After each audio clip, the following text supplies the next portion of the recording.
Hello everyone, welcome to Unique Edu Centre. आज मैं बात करने वाला हूँ Bihar SSC inter level vacancy के बारे में।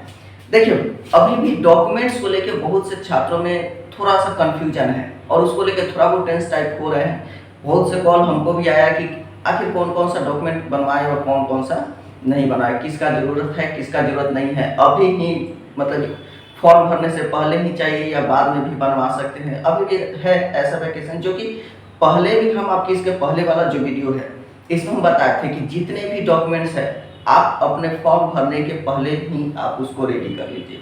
ठीक है, तो चलिए आज उसको हम लिखित रूप में लिखते हैं कि मतलब कौन कौन से डॉक्यूमेंट आपको चाहिए। कुछ पेपर वर्क किए हैं तो आपको हम बताएंगे कि इसमें जैसे देखिए हम लोग का जो डॉक्यूमेंट वेरिफिकेशन हुआ था उस समय भी बहुत से डॉक्यूमेंट्स का जो लिस्ट था हम लोग को दिया गया था, तो उसमें से सभी डॉक्यूमेंट्स की ज़रूरत आप लोग को नहीं है, लेकिन उसमें से जो जो इम्पोर्टेंट है जो आपको अभी भी लगेगा उस मतलब डॉक्यूमेंट्स के बारे में हम जिक्र करेंगे। ठीक है, तो आइए देखते हैं कि कौन कौन सा आपको डॉक्यूमेंट्स चाहिए।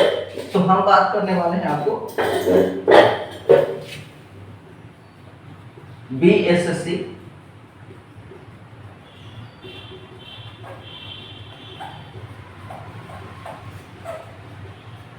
इंटर लेवल वैकेंसी के बारे में। ठीक है, तो इसमें से कौन कौन सा डॉक्यूमेंट्स आपको चाहिए। तो देखिए, एक तो सबसे पहले आपको देखिए नॉर्मल सा बात है, पहले तो इंटर लेवल वैकेंसी है तो आपको जो न्यूनतम कम से कम चाहिए तो इंटर तो कम से कम जरूर चाहिए। ठीक है, और इंटर चाहिए तो आपको 10th भी चाहिए। तो यहाँ कम से कम क्या होना चाहिए आपके पास, 10th का जो है मार्कशीट होना चाहिए। ठीक है, क्या होना चाहिए, 10th का मार्कशीट। ठीक है, उसके बाद आपका क्या है, 10th के मार्कशीट के बाद आपके पास क्या होना चाहिए, 10th का सर्टिफिकेट। ठीक है, 10th का क्या होना चाहिए, सर्टिफिकेट होना चाहिए। देखिए बहुत से ऐसे छात्र है ना प्रोविजनल सर्टिफिकेट अभी तक रखे हैं, बहुत से मतलब छात्र जो 10th का ओरिजिनल सर्टिफिकेट होता है वो निकालते ही नहीं है। तो आप ओरिजिनल सर्टिफिकेट आप जाइए अपने स्कूल या बिहार एसएससी के ऑफिस, वहां से आप क्या कर लीजिए, ओरिजिनल सर्टिफिकेट इसको निकलवा लीजिए। 10th के बाद आपके पास क्या चाहिए, तो 12th का मार्कशीट चाहिए। ठीक है, आपको क्या होना चाहिए, 12th का मार्कशीट होना चाहिए और इसके साथ साथ 12th का जो है सर्टिफिकेट होना चाहिए। ठीक है, क्या होना चाहिए, 12th का सर्टिफिकेट होना चाहिए। तो 10th का मार्कशीट हो गया, 10th का सर्टिफिकेट हो गया, 12th का मार्कशीट और 12th का सर्टिफिकेट। इसके अलावा अगर आप मान लीजिए कि आप ग्रेजुएशन किए हैं, ठीक है, अगर आप मान लीजिए कि ग्रेजुएशन किए हैं या फिर आप पीजी किए हुए हैं या और भी कोई आपके पास डिग्री है, तो आप उसका भी मार्कशीट और सर्टिफिकेट लगा सकते हैं, कोई दिक्कत नहीं है, इसका भी जानकारी आप दे सकते हैं। ठीक है, इसके बाद ये तो फेज 1 हो गया। ठीक है, फेज 2 में बात करते हैं। इसके बाद आपको क्या चाहिए, तो देखिए कास्ट सर्टिफिकेट आपके पास होना चाहिए। ठीक है, अगर आप जनरल कास्ट से हैं मतलब जनरल कास्ट से स्टूडेंट है तो आपको कास्ट सर्टिफिकेट की जरूरत नहीं है। ठीक है, तो आपका क्या है, कास्ट सर्टिफिकेट चाहिए। ठीक है, उसके बाद आपको क्या चाहिए, ईडब्ल्यूएस सर्टिफिकेट चाहिए। अगर बहुत से जैसे जनरल के लिए आपको ईडब्ल्यूएस बनाया गया है तो हम लोग के वैकेंसी में ईडब्ल्यूएस सर्टिफिकेट ये लागू नहीं था, या फिर लड़कियों के लिए 35% जो रिजर्वेशन है वो सब लागू नहीं था, लेकिन इसमें लागू है। तो यहाँ लागू है तो आप ईडब्ल्यूएस सर्टिफिकेट दे सकते हैं।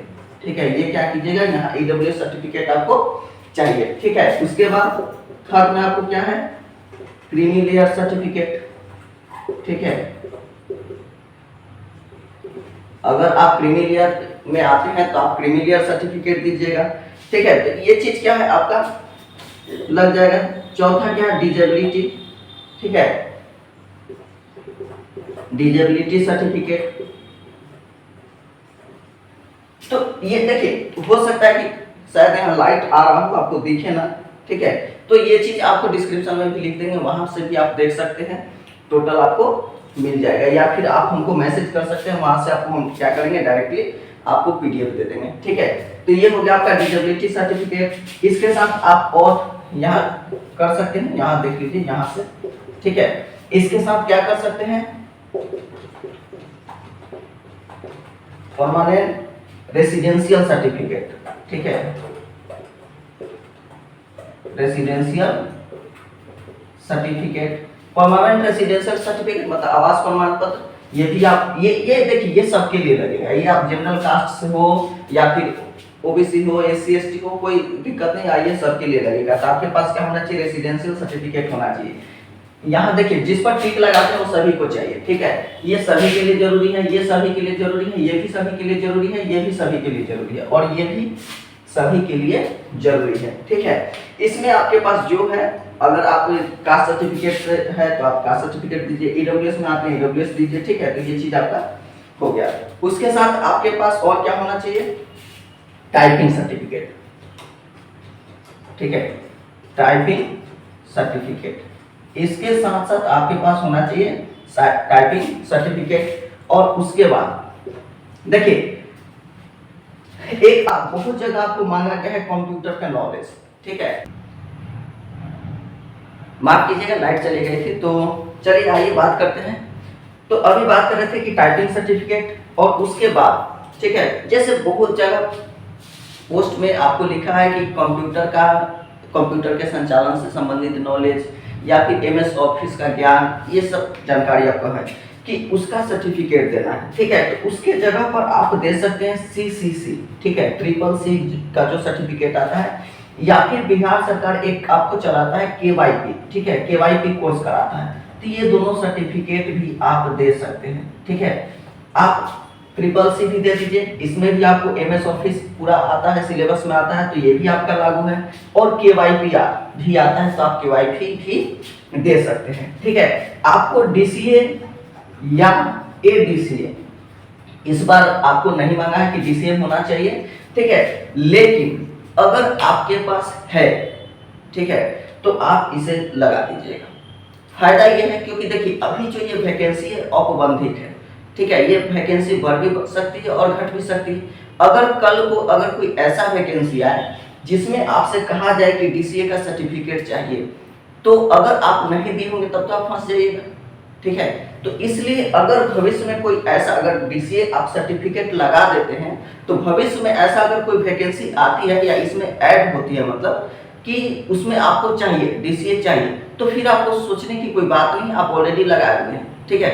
तो आप ये क्या कर सकते हैं, डीसीए या एडीसीए आप इसके पहले भी लगा सकते हैं। तो हम ये कहेंगे कि दोनों प्रीफर कीजिएगा।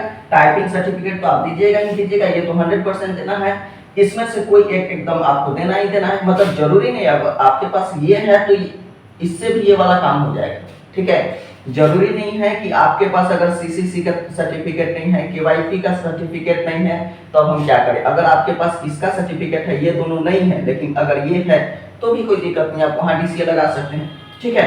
तो आपके पास कोई कंप्यूटर से संबंधित इतना आपके पास 3 ये है कोर्स है, आप या तो आपके पास ट्रिपल सी हो वो लगा दीजिए, यदि आपके पास केवाईपी का सर्टिफिकेट हो वो लगा दीजिए, या आपके पास डीसीए या एडीसीए में से कोई हो तो वो लगा दीजिए, कोई दिक्कत नहीं। हाँ ये जरूर कहेंगे कि अगर ये आपके पास है तो 100% इसको अटैच कीजिए, ठीक है। तो ये पूरा डॉक्यूमेंट का जो है एक नॉर्मल जो है साधारण स्टूडेंट के लिए आपको इतना डॉक्यूमेंट चाहिए। 10th का हो गया, 12th का हो गया, caste certificate, EWS certificate, creamy layer certificate, इसके साथ disability certificate, permanent residential certificate, typing certificate, CCC और डीसीए, ठीक है।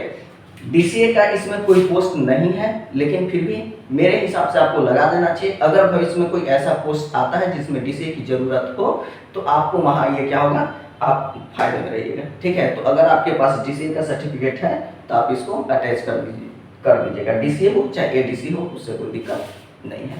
चलिए तो फिर से आपको मिलते हैं नेक्स्ट वीडियो में। अगर वीडियो अच्छा लगा हो तो आप इसको लाइक कीजिएगा, शेयर कीजिएगा अपने दोस्तों के साथ, और फिर से मिलते हैं नेक्स्ट वीडियो में। Thank you.